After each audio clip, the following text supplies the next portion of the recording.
Vitthal temple हमारा यहाँ पे हुआ, यहाँ पे था पैलेस।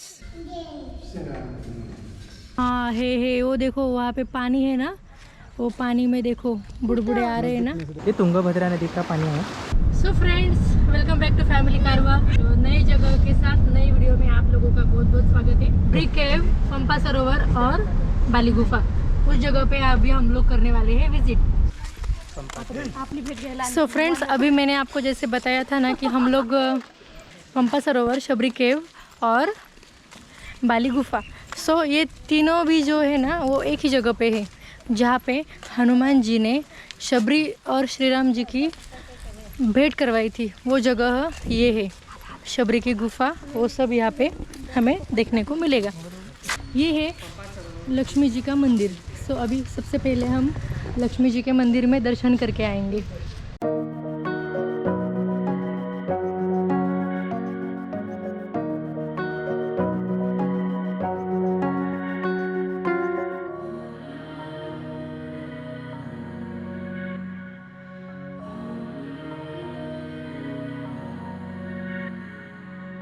जय लक्ष्मी माता की। जय लक्ष्मी माता। लक्ष्मी लक्ष्मी। जय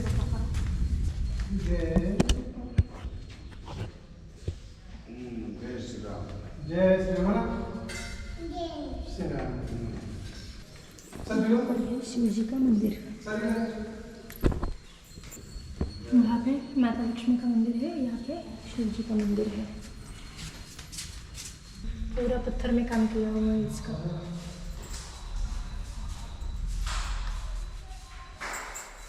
पंपा सरोवर, मगरमच्छ है। यहाँ पे आपको जो दिख रहा है ना, ये पंपा सरोवर नाम से जाना जाता है। और यहाँ पे मैं गई थी, ये है लक्ष्मी, माता लक्ष्मी का मंदिर, और वहीं पे शिव जी की भी स्थापना की गई है। सो माता लक्ष्मी और शिव जी का हमारा साथ में दर्शन होता है यहाँ पे जाने के बाद।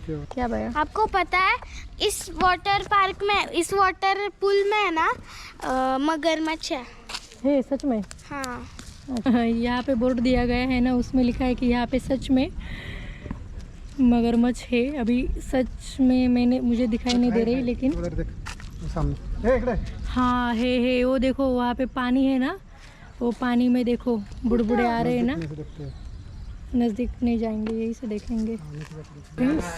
अभी हम लोग यहाँ पे आए हैं ना, ये है शबरी गुफा। उस ज़माने में यहाँ पे रहते थे। एक्चुअली मुझे ना बहुत डर लग रहा है, क्योंकि यहाँ पे बहुत सारे मंकी है। ये है शबरी गुफा, इस प्रकार से ये गुफा है।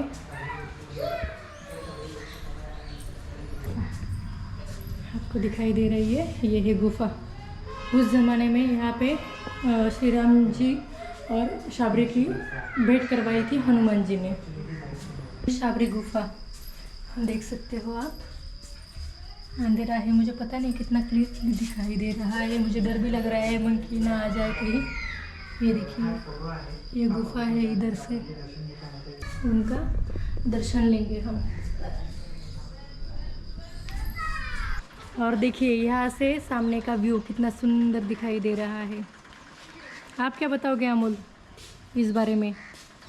मेरा तो ख्याल है, जब भी हम यहाँ पे आते हैं दर्शन करने के लिए, तो सबसे पहले जो बात याद आती है वो है शबरी माता की। उस ज़माने में शबरी माता ने को यहाँ पे भगवान श्री रामचंद्र प्रभु ने दर्शन दिए थे। तो वो दर्शन क्यों दिए थे, क्या दिए थे, ये तो आप सभी को पता है कि उनका कुछ यज्ञ था। यज्ञ के कारण उनको यहाँ पे आना ही पड़ा। शबरी माता ने उनको खिलाने के लिए दिया था, वो भी उन्होंने बहुत प्यार से खाया था। उसी की याद, हाँ, बेर खिलाए थे। उसी की याद में इस जगह को जाना जाता है।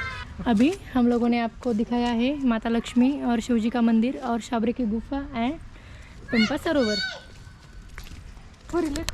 बादल बहुत गरज रहे हैं, ऐसे लग रहा है कि अभी मतलब दोपहर में तो बारिश हुई थी, हम जब वहाँ पे गए थे पर्वत पे, लेकिन तब बहुत ज़ोरों की बारिश हुई थी। अभी भी बारिश होने वाली ही है, इसलिए हम लोगों ने अभी यहाँ पे दर्शन कर लिए हैं और अभी हम लोग निकल रहे हैं यहाँ से। और आप देखो ये मंकी इतने हैं ना, ये देखो बेबी को अपने खुद लेके बैठी है। यहाँ पे है पार्किंग, अगर आप पंपा सरोवर और शबरी केव देखने आते हो तो आप यहाँ पे गाड़ी पार्क कर सकते हो। और पार्क करने के बाद आपको यहाँ पे आना है, स्ट्रेट राइट साइड में आता है पंपा सरोवर और लेफ्ट साइड में है माता शबरी की गुफा और उस अंदर ही माता लक्ष्मी का और शिव जी का भी मंदिर है।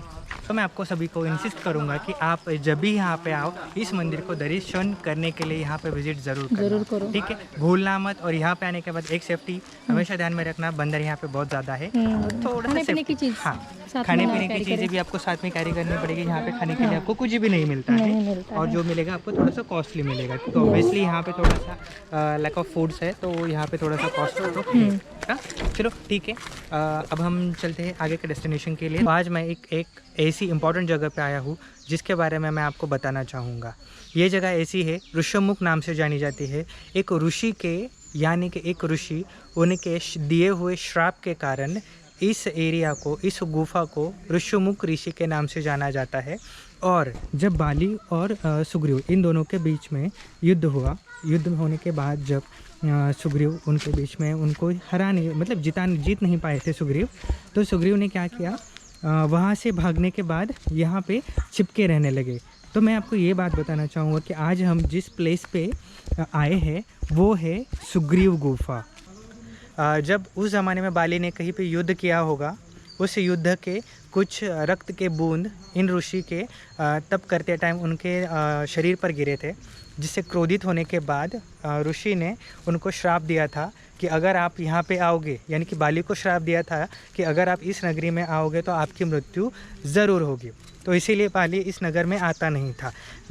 और इस बात को सुग्रीव जानते थे। जब उनका युद्ध हुआ बाली और सुग्रीव का, तो वहाँ से भागते हुए सुग्रीव यहाँ पर रहने लगे। सभी देवते, देवी देवता जो भी उनसे सुग्रीव से मिलना है वो यहाँ पे उनकी मीटिंग होती थी। सभी जो नगर के बारे में जो भी मंत्री गण थे वो सभी वहाँ यहाँ पे ही रहा करते थे। तो चलो मैं दिखाता हूँ आपको ये नगरी किष्किंधा वो कैसी है। यहाँ पे ये सॉरी मैं यहाँ पे ना गिर गया था, थोड़ा सा स्लीपरी एरिया है, सॉरी।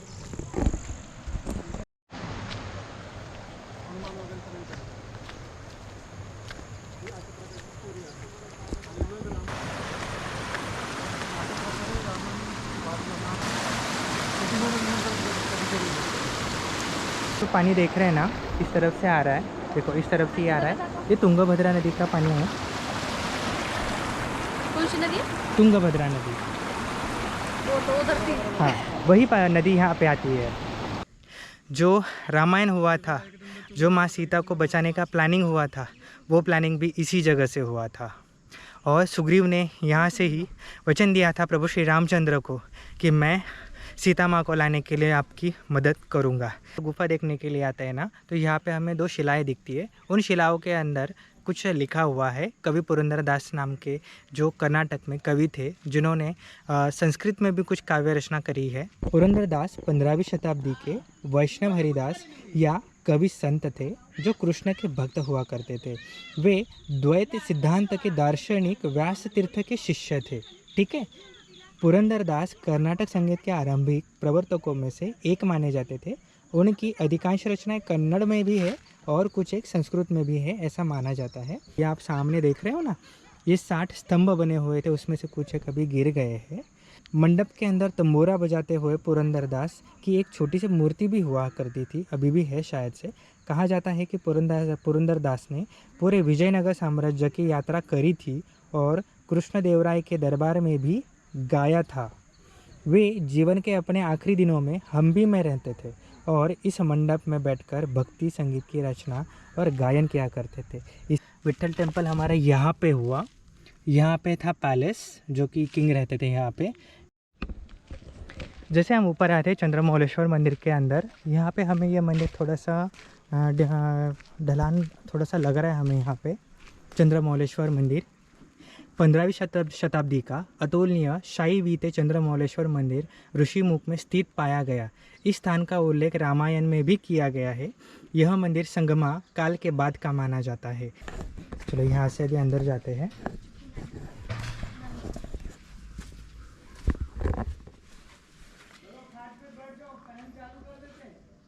देखो एक्चुअली यहाँ पे पूरा अंधेरा है। इस गुफा के अंदर अभी हम कुछ देख नहीं पाएंगे। और इस गुफा में ऐसे सपोर्ट दिया गया है, एक्चुअली ये ढलान है बहुत साल हो चुके हैं ना, तो अभी ये कितना टिक पाएगी ये थोड़ा सा कहना मुश्किल है, इसलिए इस पूरी गुफा में से सपोर्ट देके इसको संभाला गया है।